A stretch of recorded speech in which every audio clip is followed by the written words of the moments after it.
What's up guys, welcome to a new video. So today I wanted to share my Barrage Rogue with you.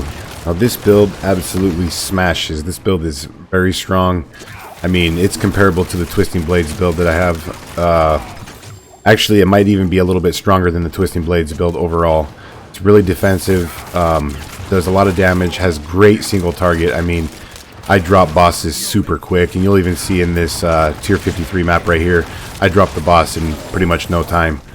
This build overall is just an awesome build, really defensive, and that's at level 88, which I'm currently at. I want to say by level 100, you might be, set up right, you'll probably be able to push like tier 70 Nightmare Dungeons, which is, pretty good. But yeah, overall, this is just a fast, fun, great build, tons of damage, definitely on par with the Twisting Blades build.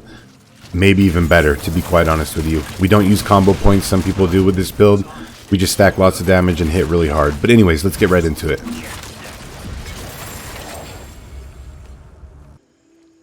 Alright, so we'll go ahead and start off with the gear. Basically with this build, guys, the things that we want to look for damage-wise is critical strike damage, vulnerable damage, a lot of dexterity. That's what adds to the damage on a rogue. You can see right here I have a almost 1100 dexterity. And then whatever other sources of damage that you can possibly get. Definitely want to get yourself a good weapon. You definitely also want to make sure to go with a crossbow. They seem to hit harder, and they also give you the vulnerable damage implicit up there, 60%. The regular bows give you the long, the long range damage, and we don't really want to go for that. We want the vulnerable damage. It gives us more overall damage, and it's a multiplicative damage, so that's better. Yeah, let's jump into the gear. Also, we stack a lot of crit chance, we stack a lot of crit damage, and we stack a lot of vulnerable damage. And as you can see right here, our actual crit chance is at 41.6%, and that's not including like from the buffs and stuff we get from the tree, Paragon board, and everything else. I mean, we might even be crit capped, I don't know, but we're pretty dang close to it with everything going and up. So anyways, for the gear though, this is what I'm wearing on the helm right here. You definitely want to try to get that imprinted on your helm if you can, for the increased armor. That's like one of the best ones that you can get right there, defensive wise. Here's this. Here's my gloves. On the gloves, you definitely want to try to go with the +4 ranks to Barrage. That's a lot of damage added to our skill. And then the crit chance you want to go with, and attack speed, both really good. As you can see right there for the aspect, I have deal direct damage to a vulnerable enemy has up to 41% chance to daze them for 2 seconds. Daze is a form of crowd control, so you want to try to get that because we don't have a lot of crowd control on this build. This is what I have on for the pants with a defensive aspect on them. On your gear you also want to get cooldown reduction, damage reduction, because on the build we obviously run Barrage, we run Puncture, Shadow Step, Poison Imbuement, Shadow Imbuement, and Poison Trap. We do not run an ultimate skill. Basically, we're trying to keep our imbuments up all the time. Just keep spamming Barrage. We keep dropping Poison Trap a lot. And as you can see down there, Poison Trap has a 30% chance to reset your imbuement skill cooldowns. So it's just overall a good cycle.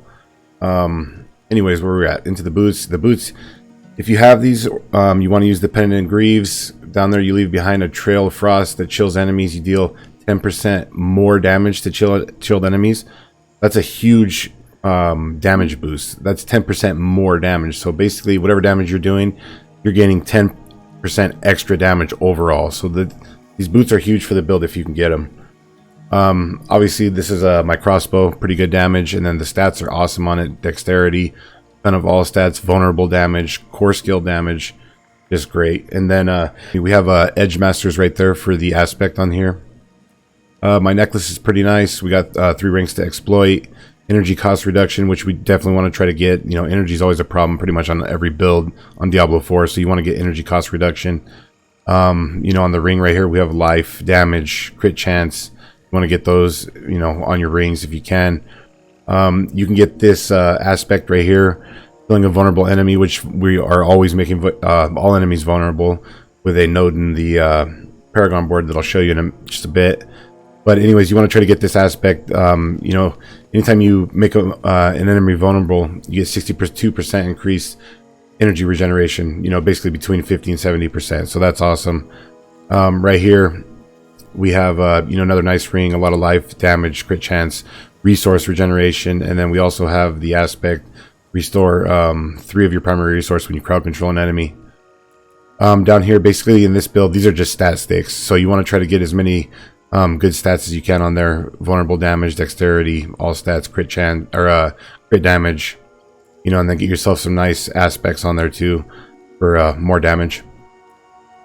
For the specialization, we're going to go with Inner Sight. Now, some builds do use combo points, which, you know, you can build up and do pretty hard hits with combo points, but it also takes time to build up those combo points. We're attacking so often that we're doing just as much damage without running combo points. So I'd rather press less buttons, not use combo points, and just only worry about laying my poison trap, you know what I mean, and then my imbuements. Over here into the abilities, I'll quickly show you the skill tree. You know, we choose Puncture up here, go back into Enhanced. We obviously get Barrage right here. We want to come back and do Enhanced Barrage and then Improve Barrage. Now, with our thing in the Paragon board, we are making enemies vulnerable, but that's only for 3 seconds, once every 20 seconds per enemy. Now, when you're fighting a boss, obviously, you might not kill all bosses in 3 seconds, even though you do kill them pretty quick with this build. But right here, every 3rd cast of Barrage makes enemies vulnerable for 2 seconds. So basically, you're just keeping that vulnerable uptime consistent by getting this Improved Barrage back here. I want to go over here for some damage reduction, and then over here, anytime you critically strike, which for us is like 90% of the time, you are healing life, which is awesome. You want to get that. It's like our life leech. We want to take Shadow Step. Shadow Step is really nice because it makes us unstoppable and it can pull us out of being crowd controlled, which is awesome. And then we'll come back into Enhanced and Disciplined. You'll want to grab Weapon Mastery, more damage. We come down here now. We do get Dark Shroud, okay? And we also get Enhanced Dark Shroud and Subverting Dark Shroud. And I will show you why on the gear just really quick. Critical strikes with marksman skills have up to a 46% chance to grant a free Dark Shroud shadow. So basically, we have Dark Shroud without even having to have it, you know, bound to any key. Because this produces our Dark Shrouds, and then, you know what I mean, in our tree, we obviously take it right here, and we reap the benefits for it, and it's pretty much always up. I mean, we're constantly proccing that, so we have free Dark Shroud, which is nice. Just 1 point into Poison Trap. Poison Trap's awesome. It knocks enemies down, crowd controls them, slows them down, poisons them, and then also, you know, right there, the main thing, Poison Trap has a 30% chance to reset your imbuement skills when activated, and we're activating our Poison Trap like every 8 seconds, so you know, we're just cycling through Poison Trap and our imbuement skills non-stop. We want to get Exploit for more damage, down here into Malice for even more damage to vulnerable enemies. We're going to put 1 into Shadow Imbuement, 1 into Poison Imbuement. We're going to come back here all the way into Blended Poison Imbuement. So anytime we do a critical strike, which is all the time, we're doing 75% even more poison damage, which is really nice. We get this because when Shadow Imbuement blows up, you know, enemies, any enemy that we kill with shadow damage, we regenerate 10 energy, helps us keep our energy up. We always have energy with this build. It's really good about it.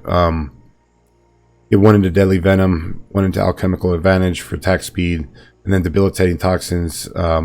Basically, poison enemies deal 15% less damage. Nice defensive. We're going to come up here to Innervation. Lucky Hit chance up to gain up to 30% chance on Lucky Hit, gain up to 8 energy, which is nice. Second win, every 100 energy you spend grants you 15% increased Lucky Hit chance. Like I said, we don't take any ultimate skill. Come down in here to Adrenaline Rush for more regen, and then down here for haste. While at or above 50 maximum energy, gain 15% increased movement speed, while below you get 15% increased attack speed. Really nice. For our passive, we're going to come down here into Precision. Critical strikes with marksman skills grant you precision. You gain 4% increased critical strike damage per stack. You know, it stacks up to 20%. And then when you're at maximum stacks, your next skill is a guaranteed crit strike chance that deals 40% increased damage. So it's really nice. It just synergizes with having critical strikes be a big part of our build. Now over here into the Paragon board, I'll just briefly go over this. Just so you guys know, there will be a link to the build down in the description. So if you want to go check that out, I'll have everything posted for you guys. Start down here on our starting board. We're going to come up here, grab Prime. We're going to come up, grab this socket right here, put Ranger in there. You want to get to at least level 15 so you can get this whole area right here and get quite a bit of damage from it. We're going to grab Skillful, Flawless. We're going to come up here. This board right here is the Exploit Weakness board. We want to grab this socket right here for Combat. You know, get it to at least level 15 for the big radius. I'm going to get Exploit right here. Unassailable, Exploit Weakness, and Hunter Killer. Next board we're going to come into is Tricks of the Trade. We're not going to actually take that. In our glyph socket right here, we want to get Exploit. This one right here is the most important one. You want to get this leveled up and get the big radius on it as soon as possible. As you read right there, when an enemy is damaged by you, they become vulnerable for 3 seconds. That's massive. I mean, this is definitely by far the best one. Vulnerable, what it does is basically any enemy that's vulnerable takes 20% more damage. Like you deal 20% increased overall damage to them. So vulnerable is huge. It's like a need be on the build. Over here, we're also going to get Lawless right here and then Focused. Then we're going to come down into our last board. We're going to grab Chip down here. This board is the No Witness board. You know, we'll grab Ruin. We'll grab Training. This one's level 14 right here. You can see it's about to be 15. So I'd get the bigger radius, and then I'd get the additional bonus right there, which is even more damage. I'm at level 88. You know, 12 more levels. That's quite a few more Paragon points. So if you went further, you're going to basically want to go around and just get as much damage as you can. Maybe even go into another board and get more damage. Like I said, guys, this build's awesome. Super powerful. Probably overall better than the Twisting Blades build as far as defense and just overall strength. Hopefully you guys enjoy this build. If you try it out, I'm sure that you will. If this video has been helpful for you guys, don't forget to hit that like and subscribe button. Helps the channel grow. I will be posting a lot of D4 content and I'd really appreciate it. Anyways, thanks for watching, guys.